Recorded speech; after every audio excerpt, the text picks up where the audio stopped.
120 शब्द प्रति मिनट की स्पीड से डिक्टेशन स्टार्ट होगा कुछ ही सेकंड बाद। स्टार्ट।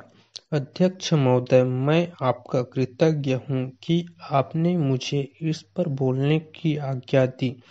यह महत्वपूर्ण प्रस्ताव आज दिल्ली के सामने ही नहीं बल्कि हमारे सारे देश के सामने है।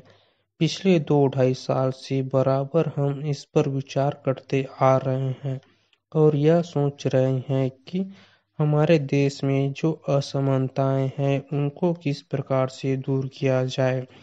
हमारे देश में करोड़ों जनता ऐसी है जिनको आराम से खाना नहीं मिलता, कपड़ा नहीं मिलता और जिनके पास रहने के लिए मकान नहीं है और जीवन की जो बुनियादी आवश्यकताएं हैं जो सबको मिलनी ही चाहिए वह नहीं मिलती है। ऐसे लोगों को किस प्रकार से सहायता पहुंचाई जाए, यह प्रश्न आज हमारे सामने है।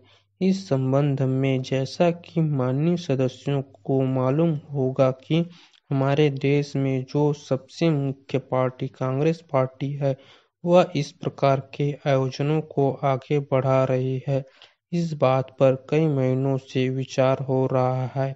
कई राज्यों में बिल के शक्ल में भी चीजें सामने आई है और सबने देश के हित को सामने रखते हुए इस मामले को अभी स्थगित रखा हुआ है। लेकिन सब लोग जानते हैं कि किसी भी देश में अगर सामाजिक न्याय की बुनियाद न डाली जाए तो उस देश की आज़ादी पूरी नहीं मानी जाती है। ऐसी स्थिति में हम इस देश में एक बहुत बड़ा काम करने जा रहे हैं। हमारे देश में असमानता कम हो, जनता के अंदर संतोष बढ़े, उसकी गरीबी, बेकारी और बेरोजगारी दूर हो और ये चीजें जो हमारे सामने डरावनी शक्ल में मौजूद है उनको किस प्रकार से मिटाया जाए, यह सवाल आज हमारे देश के सामने सबसे बड़ा सवाल है। हमारे देश के नेताओं ने यह फैसला किया है कि सारे हिंदुस्तान में अचल संपत्ति के बारे में कोई कानून बनाया जाए जिससे देश के अंदर जो असमानता है वह दूर हो सके और उसको कम किया जा सके। आज हमारे देश में असमानता एक भयानक रूप में खड़ी है।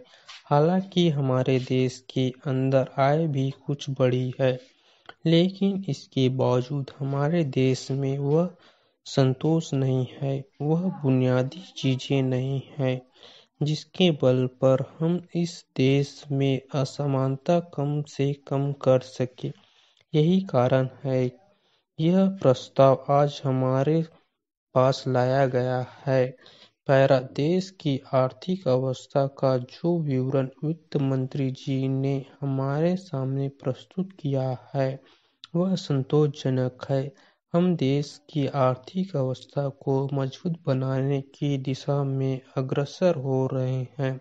विभिन्न क्षेत्रों में उत्पादन बढ़ रहा है जिससे आशा की एक झलक दिखाई पड़ रही है। तीसरी पंचवर्षीय योजना के दौरान हम एक बहुत बड़ी धनराशि खर्च करने जा रहे हैं।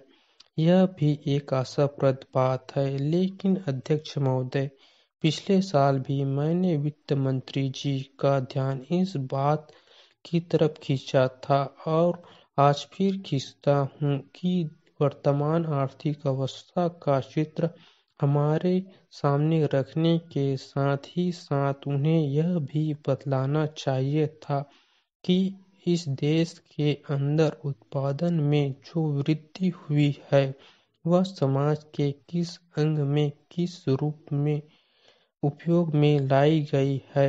आज हिंदुस्तान की सबसे बड़ी समस्या गरीबी और बेकारी को खत्म करना है।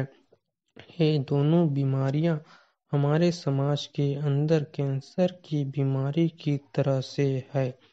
आज तक डॉक्टर यह नहीं सोच पाए कि कैंसर की बीमारी के लिए कौन सी दवा उपयुक्त है।